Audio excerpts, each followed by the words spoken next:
कारापुर के स्थानीय ग्रामीण डटे हुए हैं और हमारे संवाददाता रिया भी वहीं पर मौजूद है। रिया का रुख करूंगी। रिया, लगातार लोगों से बातचीत की गई, उनका साफ कहना है कि ये प्रोजेक्ट बंद होना चाहिए। सेव कारापुर, सेव गोवा के पोस्टर लेकर वहां पर पहुंचे हैं। क्या ताजा तस्वीरें नजर आ रही है?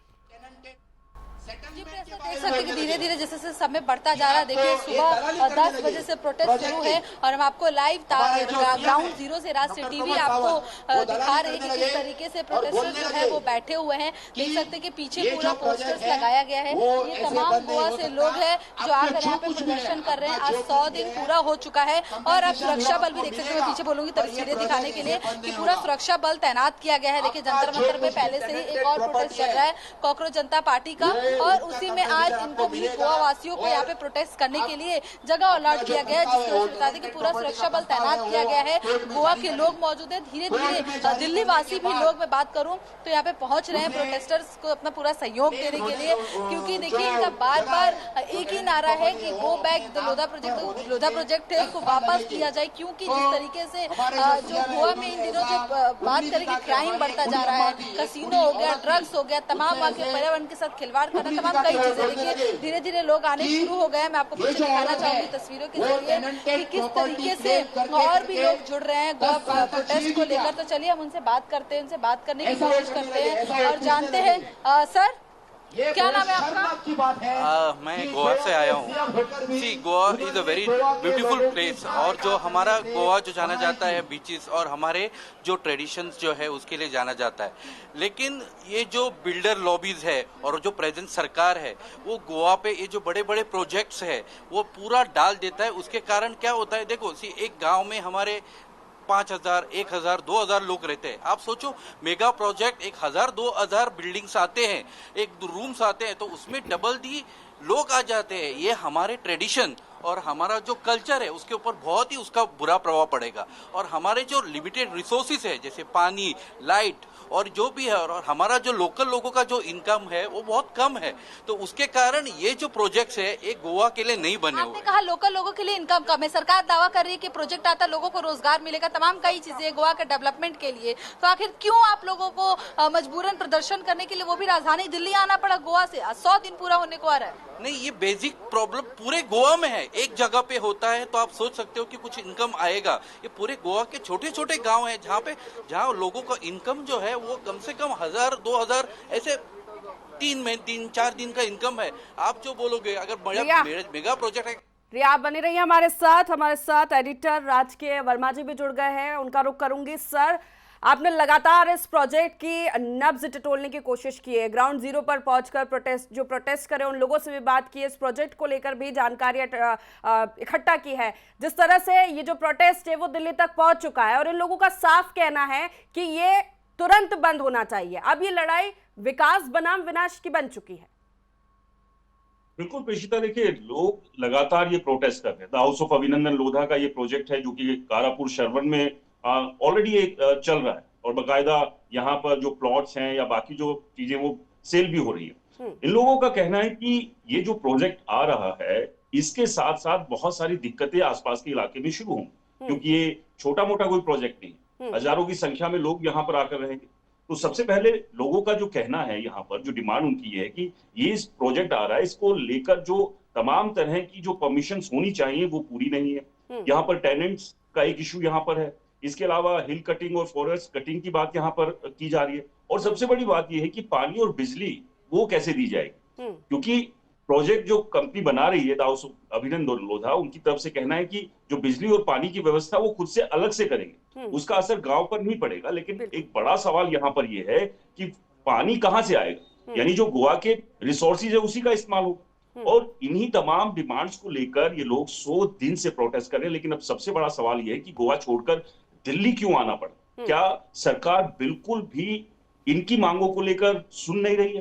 पूरी तरह से नजरअंदाज किया जा रहा है। और यही एक बड़ी वजह है कि गोवा का प्रोटेस्ट शायद ये पहली बार हुआ होगा गोवा के इतिहास में कि जो प्रोटेस्टर हैं वो गोवा छोड़कर दिल्ली पहुंचे हैं, देश की राजधानी पहुंचे और यहाँ पर अपनी मांगों के साथ बैठे हुए हैं। तो यहाँ से समझा जा सकता है कि ये मुद्दा कितना गंभीर है गोवा के लिहाज से। और इससे पहले भी प्रीशिता हमने देखा है कि कई ऐसे प्रोटेस्ट हुए हैं, यूनिटी मॉल को लेकर प्रोटेस्ट हुआ, 39A को लेकर भी प्रोटेस्ट हुआ, और कई ऐसे प्रोजेक्ट हैं जिन्हें बाद में सरकार ने विरोध के चलते विड्रॉ भी किया।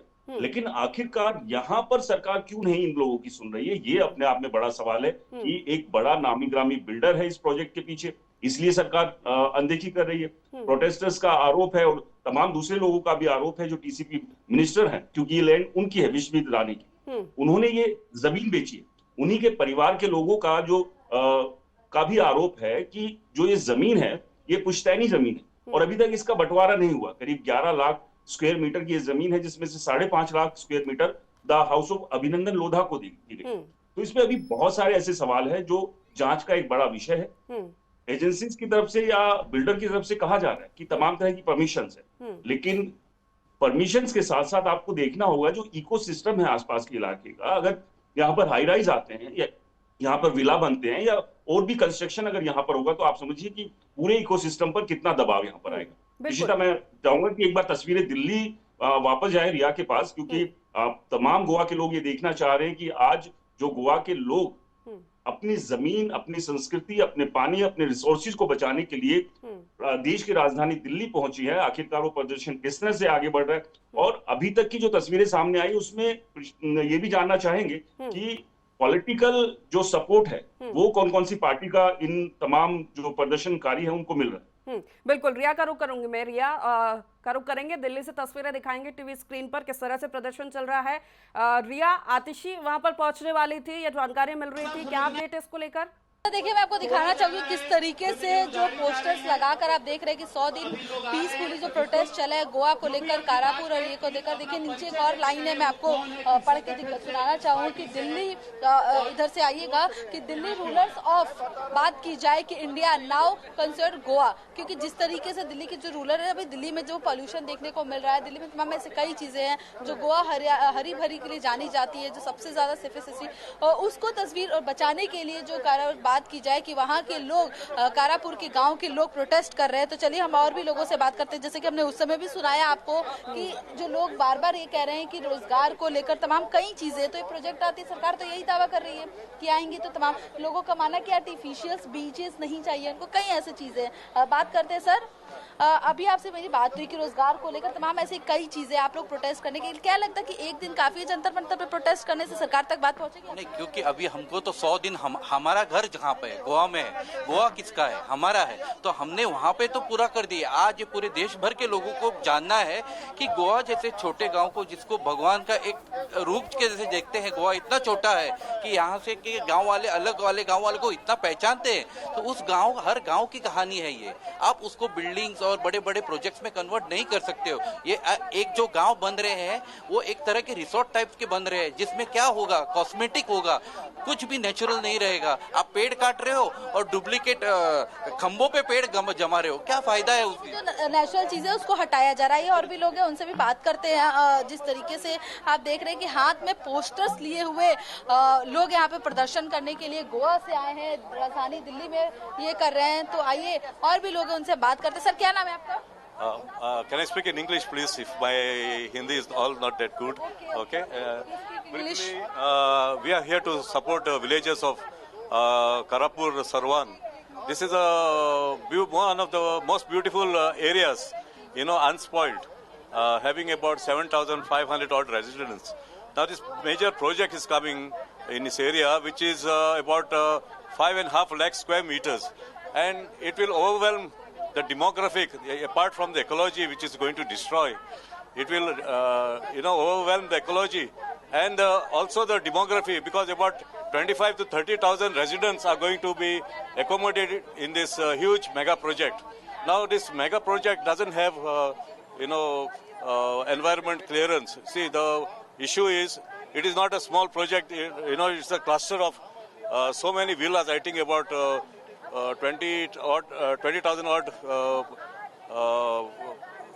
apartments and You know, it's like a gated community. और आप ये कहना चाहते हैं कि जो डेमोक्रेसी जो अगर आती है तो तमाम इस प्रोजेक्ट के जरिए वहाँ के एनवायरनमेंट के साथ वहाँ पे बात की जाए कि अगर एनवायरनमेंट खतरे में है, आप लोग जो डेमोक्रेसी बचाना चाहते हैं इसी लेके। Sir, what's your name sir? My name is Orville Dorado Rodrigues, and I am the founder member of Goenso Equot, one of the NGOs, registered NGOs in Goa.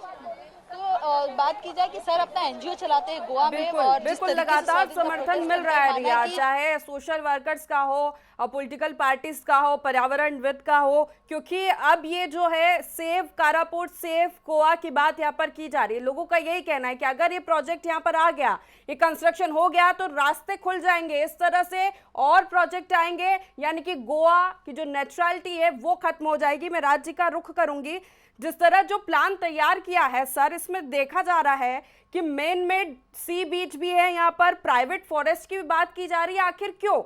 ये तो नेचुरली उपलब्ध है गोवा में, उसके बाद इसको प्रोजेक्ट में क्यों शामिल किया गया?